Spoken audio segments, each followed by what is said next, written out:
Hey guys, how's it going? Mark here from Labyrinth Studios. Welcome to the channel if you're new here. Today I am reacting to Last Train Home by John Mayer. This is his latest single. Disclaimer, I have already heard this one, so this is more just me sharing my thoughts on what I think about the track and its production and mix and recording and all of that kind of stuff. If you're not familiar with my channel, I look at things from my sound engineer perspective. As I am a sound engineer, I run with my business partner. We run a recording, live streaming and rehearsal studio, and I'm also a live sound engineer. So I look at music from that perspective here on the channel. So I hope you enjoy this one. Like I say, I've already heard this track before, so this isn't a fresh reaction. This is more just a sort of song production review slash analysis. Anyway, I hope you enjoy it. Let's get stuck into the track. This is Last Train Home by John Mayer. Hey guys, Phone Mark here. So Sony Music Entertainment blocked this video, blocking it in all territories so nobody could watch it, which is quite frustrating. I tried re-uploading it, like altering the pitch of the music track, but that didn't work either. It got blocked again. So unfortunately, I'm just going to have to like sort of time lapse the sections of me watching and listening to the John Mayer music video and just replace it with some stock music. So yeah, thanks Sony Music Entertainment.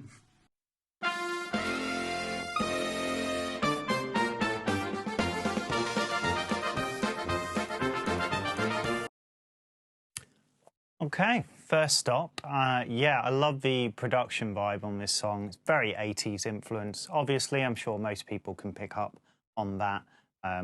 Yeah, springs to mind Toto by Africa. That kind of vibe, definitely. You've got the Prophet synths, very loud in the mix. I do wish they were a little less forward and the mix was a little more guitar-centric, but you know, I appreciate that that's the vibe that they were going for. I just feel like because John Mayer, you know, a big part of his thing as a musician and as an artist is his guitar playing, so I kind of naturally want to hear more of that on the track. But there is some great guitar work here. There's already some great guitar tones going on. I just wish they were a little less buried. The vocal sounds great. It's very nice and forward in the mix. It's right there, dead center, up front, nice and clear and succinct, fairly dry, quite heavily compressed. There is use of melodyne on here. John Mayer is quite open about that. He uses pitch correction on all his vocal takes across, I think, all his records since his first album. But, you know, it's subtle and it's not overdoing it here. It's just, you know, very sort of subtle, tasteful pitch correction. I don't think he really needs it, and I don't love the sound of melodyne.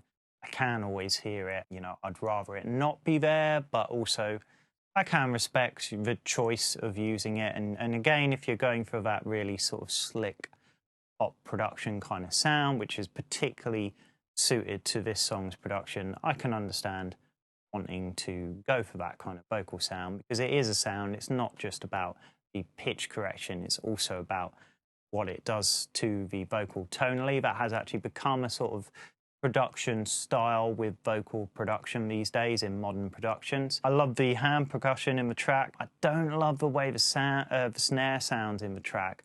Again, I get that they're going for the 80s kind of vibe, but it's just a little too compressed in the mix for me. It doesn't really pop forward enough to sort of drive the beat with the track. I kind of want to feel the beat more because it does have such a great groove. But overall, the drums sound fine. They don't sound amazing.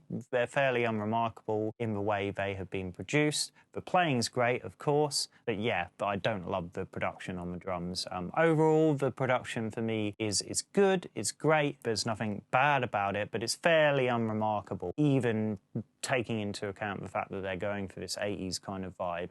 It does it quite safely. It doesn't really take any risks. I feel like for me, that's kind of what I've been missing from John Mayer's music for years, the kind of risk taking. But yeah, overall, the vibe of this song, you know, it's a great pop tune. It's got a great melody, a great vibe. But yeah, let's get back to the song and listen to more of it.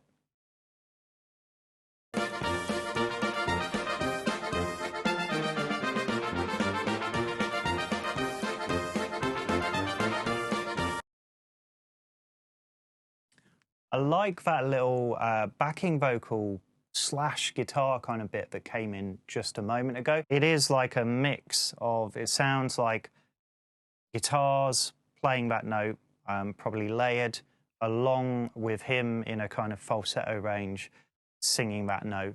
It's sort of layered together.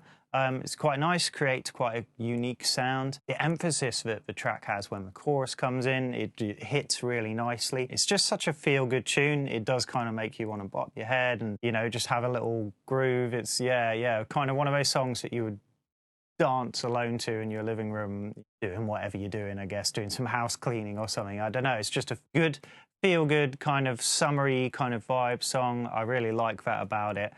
Like I said a moment ago, I do like the reverb on the snare. I feel like that's what washes it out a little bit, though. I would like to hear more of the dry snare pop forward. Keep that reverb there, because I like it, and again, it fits with the 80s kind of vibe. But yeah, I would just like the dry snare to pop forward a bit more.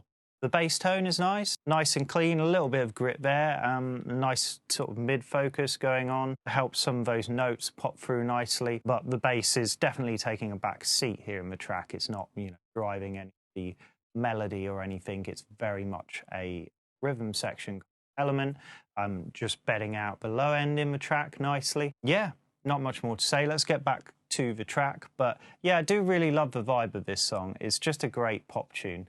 It's not a song that's going to blow anyone's minds. It's not going to change the world, but sometimes, you know, you don't need that. All you need is just a good, solid, safe pop tune. Yeah, I love the lyrical motifs as well, just the repetition.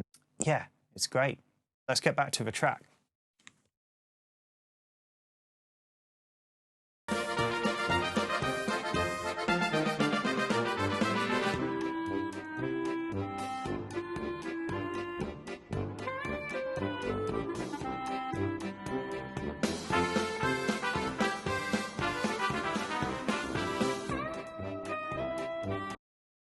Yeah, that's a great listen, really fun song. I'm not sure who the female singer is who comes in more towards the end of the song, but yeah, I do feel it doesn't detract in any way, but yeah, her guest sort of vocal appearance, I don't really feel it adds anything to the song. I feel like you could get rid of it and it wouldn't, you know, you could kind of take it or leave it sort of thing. It's fine. I don't mind it at all, but it just doesn't really add anything to the song for me. I love some of the vocal layering going on John Mayer's vocal towards the end when he's repeating that line, "I'm on the last train running." Yeah, really nice layering, I think, with some kind of chorusing going on there. Again, just adding to those 80s vibes. Great killer guitar tones. As always, John Mayer's guitar tone, I love. You know, it's melds together takes a lot of influence from a lot of great blues players. Of course, Stevie Ray Vaughan, you know, people always refer to him. He's obviously a big influence on John Mayer, his guitar playing, his style, his tone, and many other similar guitar players from that kind of realm of music. But there's something also very unique to John Mayer himself about his tone. It's very sort of creamy sounding, mid-focus, not a lot of top end and treble, so fairly muted in that respect. But it's just really like smooth and clean sounding, just the right amount of drive and grit.